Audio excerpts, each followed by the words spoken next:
Magdi, it's an honor to have you with us. Thank you very much for accepting and coming to IMD.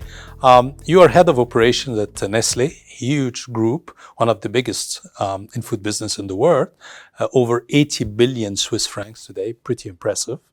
We're talking about deal making, and you have been there long enough to share with us the progress, how things evolved over the time. Can we talk about your vision of deal making? Maybe one of the things would be ethics, fair process, win-win. Me, I would like to think that when you at a table and you want to strike a deal to buy something, I think it should be a consensus. I think both parties need to agree on a line which makes the business and the relationship sustainable for both parties, because otherwise it's compromises.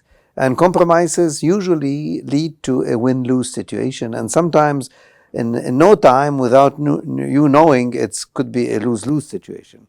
Because when you compromise, you kind of say, I wanted this, but actually I'm forced to do that, and the other party says the same, and it never gives sustainable relationships. And for us to be able, I think, to strike a deal which is sustainable and which is also more around a consensus approach, I think it is extremely important that every party going to the negotiating table, if I may put it this way, has options. Very true.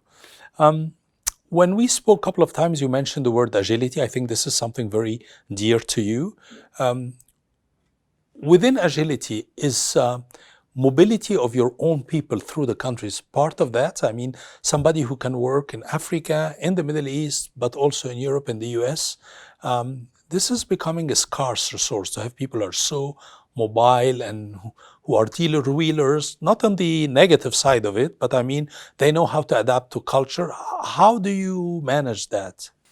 I think you're right. Agility is about adaptation, is about speed as well.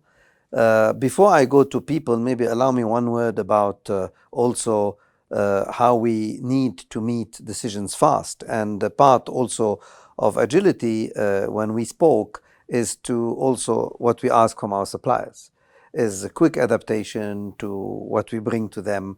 But also we need to, of course, play the game ourselves, meaning fast decision making within our company.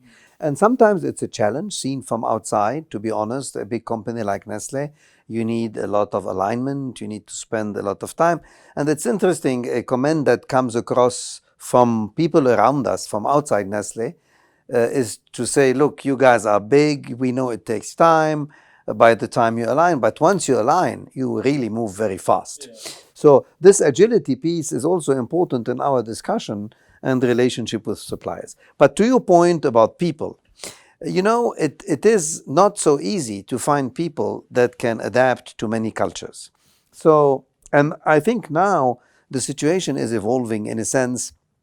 You need some cultural intelligence. So CQ is important. EQ is important, showing empathy for people, emotional intelligence. So you don't need only to be intelligent. So IQ by itself and alone is not enough. I would like to speak, if you allow me, about ethics in business. It's becoming more and more important for people like us, academic.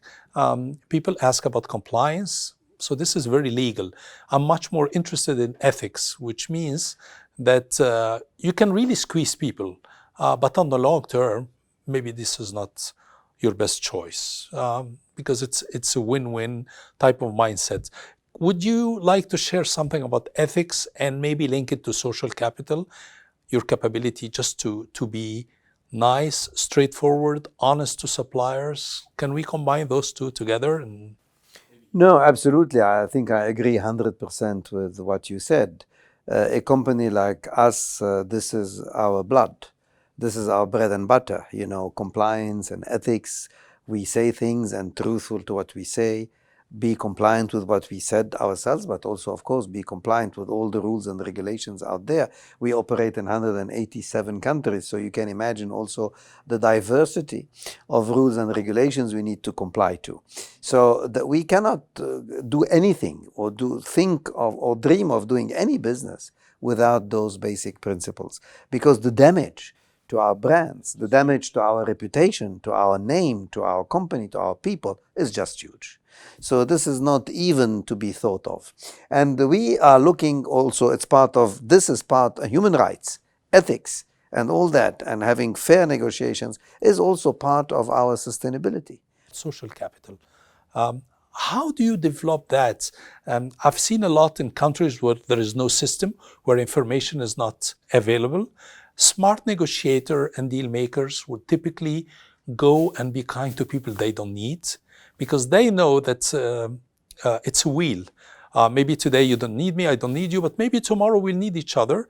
And the best time to build the social capital is not when you need people, because it sounds fake and everybody could feel it and smell it. So probably is to reach out to people you don't need when you are in a position of strength and stability yourself. Do you agree? Do you practice any of those? No, absolutely. I mean, the analogy I always take is very simple. It's like your neighbor, you know. If you only knock on the door of your neighbor when you need something from the neighbor, then at some point in time he will get nervous and he will tell you, you have never showed up in good days. So I think in sunny days, this is part of we do what we do. And by the way, this is why we probably are successful as much as we are. Some of our suppliers during the COVID crisis, we helped them. We helped them with local authorities to get the necessary permits to be able to open again, because they were part of our food chain. And as I said earlier, we want to stay around for another 150 years. So all the elements of sustainability, whether it is sustainability in social capital, whether it is sustainability in the environment, whether it is sustainability in the agro base we tap our commodities from, etc., whether it is our talent, we touched upon that, and developing the people, local talent throughout the world.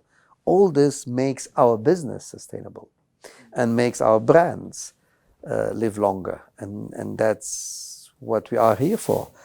So is it a Swiss company? Does the brand impact the quality of people you hire and the supplier? And my last question is, some of us are gifted in networks and social capital. Can we teach it to people working for us? No, I think these are brilliant questions. In a sense, they are not confusing. They are all linked to the same topic, finally, and you're absolutely right. So we are an international company based in Switzerland. It would not be right to say we are a Swiss company. In a sense, today, if you look at our shareholder base, yes, we have a lot of shareholders that are Swiss-based, but we have shareholders that are in all parts of the world. So that's one, from a shareholder perspective. From a brand perspective, if you look at brands, you know, it's interesting. I'll tell you a little story. When I started my job in Malaysia, I went to the airport. I arrived for the first time, and then the lady at the customs, you know, asked me, what are you, you know, why are you coming? I said, I'm coming because I want to start my new job in Nestlé. Maybe it was my pronunciation, I don't know, but she did not get it. And then there is a big brand in Malaysia called Milo. And I said, Milo. Oh, Milo. She understood. A lot of people think that all those brands actually are local. Because indeed, they have been, some of them have either been born locally or have been groomed locally. So we are, I would think, a global company. It's a global company, but very localized. We have local people, diversity, inclusion, different nationalities, different ethnicities, you know, equal chances, development of people. These are signs of respect to our own people. Respect to the consumer, that's quality. This is food safety and quality of the products. Respect to future generations. This is all our work on environmental sustainability and all what we covered earlier. So a simple word like respect, people identify themselves with that. And that's kind of a non-negotiable value. Magdi, it was a true honor to have you with us. Lots of insights. Thank you very much.